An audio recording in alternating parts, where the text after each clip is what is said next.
Rome didn't fall when the Praetorian Guard auctioned off the empire. That was just when the good actors dropped the mask. The real fall began when a man on the frontier heard the price, and he decided to pay in steel instead of silver. March 193 AD, Carnuntum. While the soft men in Rome were bidding for an empire they no longer believed in, a hard man on the Danube opened a letter that changed Roman history. The letter in a soldier's hand. Pertinax is dead, killed by the Praetorian Guard, his head paraded on a spear through the streets. The same guard that murdered one emperor has now put the throne up for sale. 25,000 sesterces per man. That was the opening bid. The men who were supposed to protect the emperor had turned the imperial office into a prize at a slave auction. A rich senator named Didius Julianus pays the price. The guard declares him emperor. The Senate pretends this is legal. On paper, the transaction is complete. But on the Danube, a provincial general is doing his own calculation. Septimius Severus has something the Praetorians don't. He doesn't have their palace. He doesn't have their senate. He doesn't have their auction block. He has legions. Men who have bled on this river for an emperor they've never met are now being told that in Rome, the purple goes to whoever can afford it. If the throne is for sale, why pay the middleman? He turns to an officer waiting nervously at the door. Summon the legates, tonight. The officer salutes and hurries out. Outside, a horn sounds. Men start running. The Praetorian Guard thought they proved that money ruled Rome. Well, they were wrong. What ruled Rome would always rule Rome was violence. This is the story of the man who refused to buy the empire. The general who marched on his own capital, fired the old deep state, and wrote a new constitution of fear in blood and gold.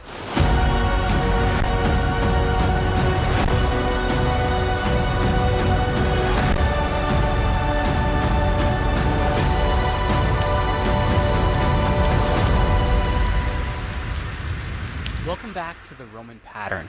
I'm your host, Jeremy Ryan Slate, the CEO of Command Your Brand, where we help our clients to appear on some of the biggest podcasts in the world. Check us out via the link in the description.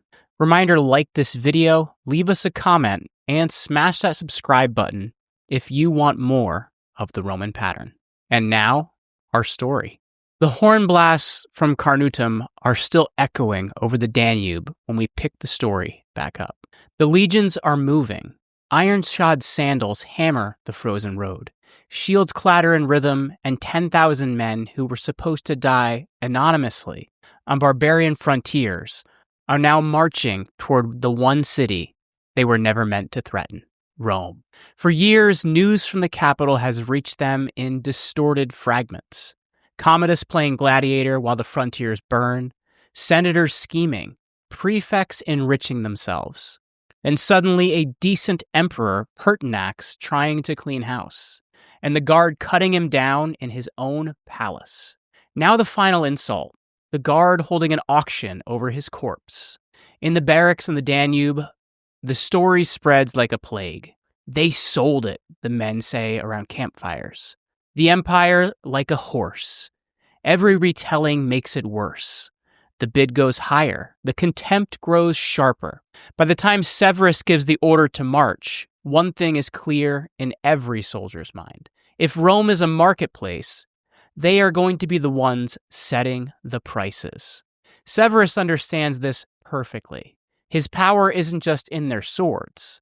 It's in their humiliation. He rides at the head of the column, not in silk, but in armor scarred by dozens of campaigns. He was not born into the world of purple cloaks and palace conspiracies. He came from Leptis Magna in North Africa, from a provincial family that the old Roman aristocracy considered almost foreign. For men like Septimius Severus, Rome had always been a city that took their taxes, took their sons, took their loyalty, and gave them disdain in return. Now the road runs the other way. As they cross the Alps and pour down into Italy, Severus is careful. This is not a barbarian invasion. This is a performance. Messengers ride days ahead of the legions, pinning notices on city gates and forum walls. The same phrase appears again and again. Septimius Severus advances to avenge Pertinax and punish the murderers of the emperor. Not to seize power, not to overthrow the government, to punish murderers. In Roman law, that matters. To avenge a murdered emperor is not rebellion. It is duty. Governors read these proclamations and ask themselves a simple question. Who looks more like the guardian of Roman order? The Praetorians who sold the throne, or the Danubian general marching under the banner of justice? City by city, Italy makes its choice. Gates swing open, supplies appear. Local garrisons quietly swear oaths to Severus. In Ravenna, the fleet aligns with him. In Mediolanum, officers stop taking orders from Rome. In one city after another, elites do what elites always do when they feel the wind shift. They discover new principles that just happen to match their interests. Inside Rome, Didius Julianus is discovering what it feels like to sit on a golden throne built on quicksand. He had walked into the Praetorian camp with a purse full of promises and walked out an emperor. In that moment, it must have felt like victory. The Senate had ratified it. The Guard had cheered it. The legal forms had been observed. On parchment, it all looked proper. But paper is not power. As Severus closes the distance, the city's mood changes. The same people who had jeered Julianus's name in the streets, shouting, "You deserve to be killed," as he passed, are now watching the northern horizon. The Praetorians, who only weeks ago swaggered as kingmakers, find themselves playing a game they never trained for: real war. They were palace soldiers, bodyguards, enforcers. They knew how to kill an emperor in a corridor, not how to face legions hardened by 20 years on the Rhine and Danube. Julianus calls them into camp. He promises them more money, more privileges, tries to rally them with talk of honor and duty. But words don't erase the auction. Every man standing in front of him knows exactly how much his loyalty was priced at: 25,000 sesterces, a number that now hangs over the camp like a curse. The Guard begins to do what all mercenaries do when the odds turn bad. They calculate. They look at the walls of Rome, at their soft emperor, at the reports of defections in the north, and ask themselves, is this a contract we really want to honor? Meanwhile, Severus does something that on the surface looks almost trivial, and in reality is devastating. He slows down, not enough to lose momentum, just enough to let fear soak into Rome, just enough to make sure that every rumor he wants in the city has time to get there. Rumors that he comes as an avenger, not a conqueror, that he will pardon everyone who submits, that only the ringleaders of Pertinax's murder will pay in blood.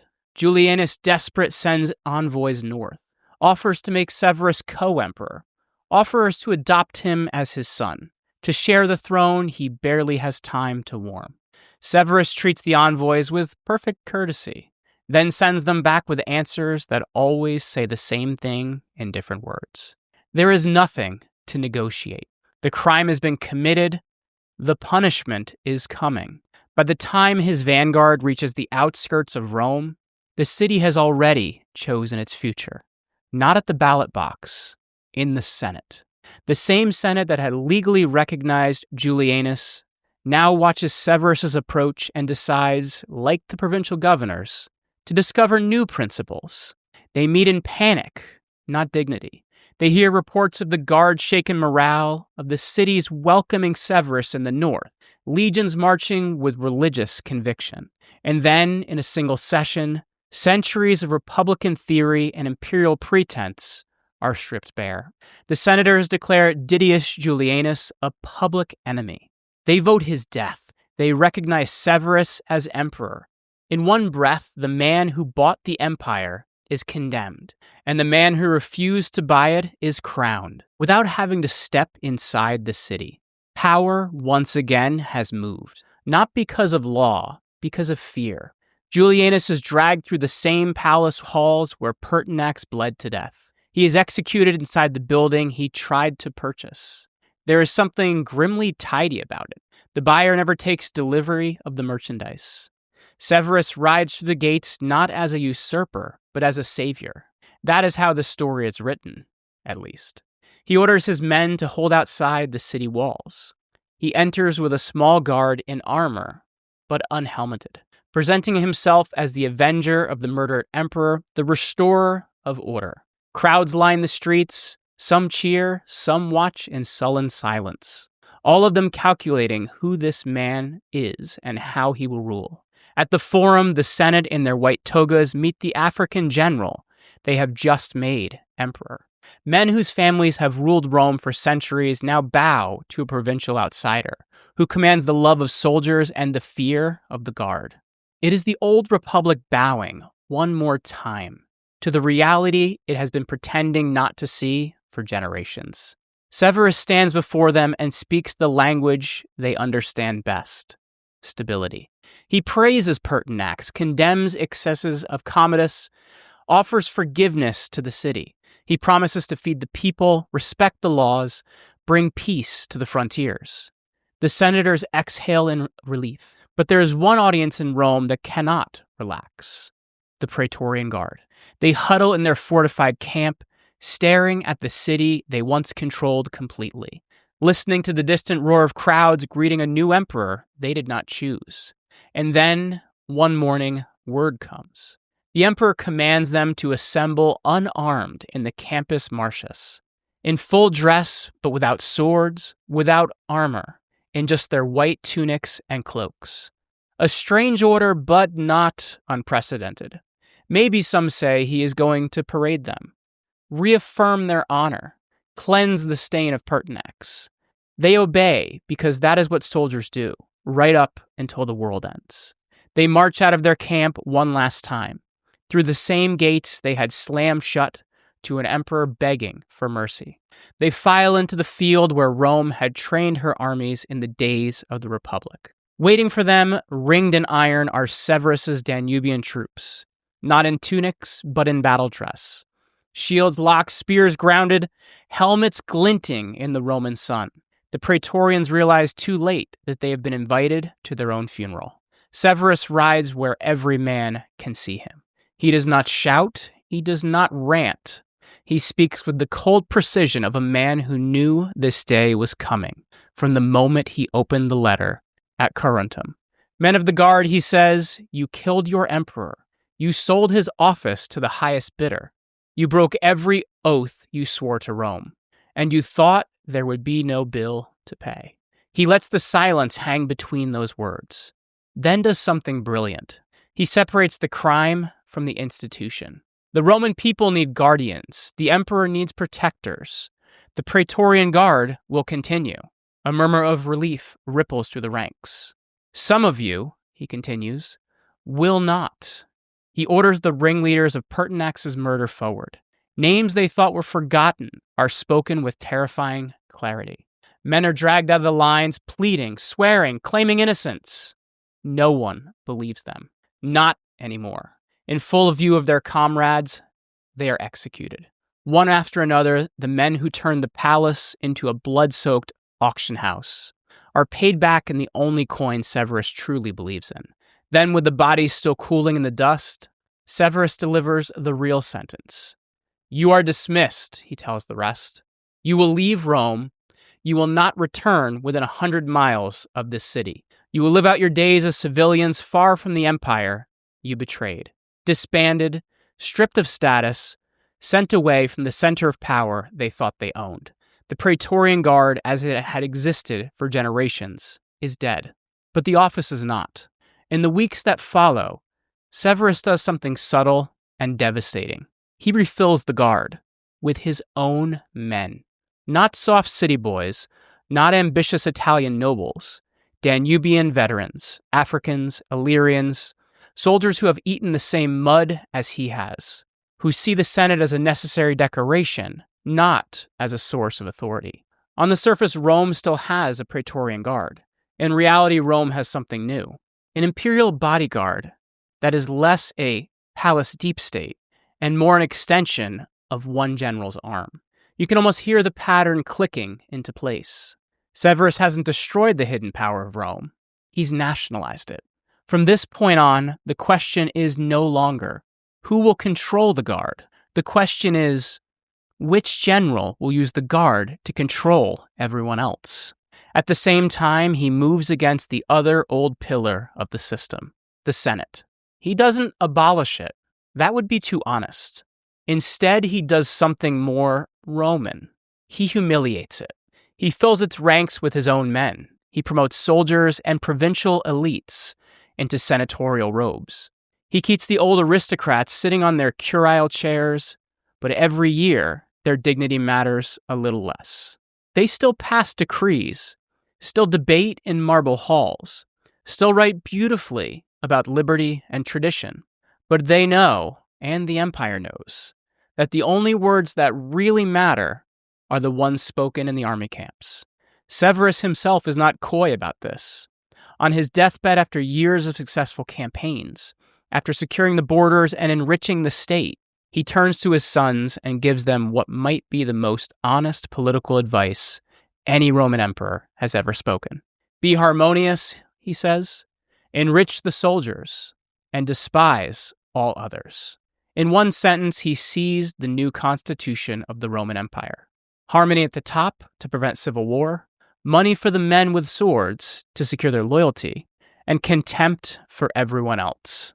The Senate, the people, the old republican language about the majesty of the Roman people, all of it becomes background decoration for the real machine. An empire run openly now at the point of a spear. And here's where the pattern turns deadly. Because once Severus proves that a provincial governor with loyal troops can march on Rome, disband the guard, bully the state, and die peacefully in his bed as a legitimate emperor, everyone is watching. Every frontier commander, every ambitious legate, every governor with a grievance and a loyal legion. They all learn the lesson. You don't need to buy the empire. You can take it. You just have to be willing to risk everything. Severus thought he was stabilizing Rome. In the short term, he did. He crushed his rivals. He secured his dynasty for a while. He wrapped the empire in iron. But in the long term, he did something worse than corruption or cruelty. He made the sword honest. Before Severus, Romans could pretend that power flowed from the people through the Senate into the emperor guarded by loyal soldiers. After Severus, everyone knew the order. Soldiers first, emperors second, everyone else negotiable. The Praetorians' auction after Pertinax was a scandal because it exposed the price of power. Severus's march was worse. It exposed the mechanism. Once a system has had its Severus moment, once everyone can see that only force really matters, every institution built on ritual and trust starts to rot from the inside. Why obey a law if everyone knows it can be overruled by a general with a few loyal divisions? Why invest in a Senate if you know it will ratify whatever the man with the biggest army wants? Why believe in the emperor's divine authority when you watched the last one get measured into sesterces, and then the next one arrive at the city gates with blood still drying on his standard? Rome did not fall in a day. It fell in a series of revelations. The Praetorians killing Pertinax and auctioning the throne was the first. Septimius Severus marching on Rome, firing the old deep state, and telling his sons to enrich the soldiers and despise all others was the second. After that, the empire could go on for another 50, 100, 200 years, but it would never again be a state held together by belief. It would be held together by payroll. And the day the payroll failed, so would everything else. Because once you've taught every ambitious man with a sword that Severus did it, so I can too, you don't stabilize your empire. You write the instruction manual for its collapse. In our own world, we like to think we're past this, that our guards, our agencies, our militaries are different, professional, neutral, bound by law. The Romans thought this too, right up until the day they watched their capital city decide, twice in a single year, who ruled the world. First in a barracks auction, then on a road from the Danube. Rome is falling right now. You're just watching the replay.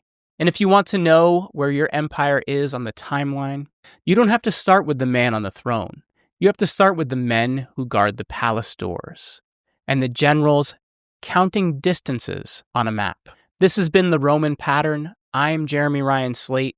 Please like this video, leave us a comment, and smash that subscribe button if you want more of the Roman Pattern.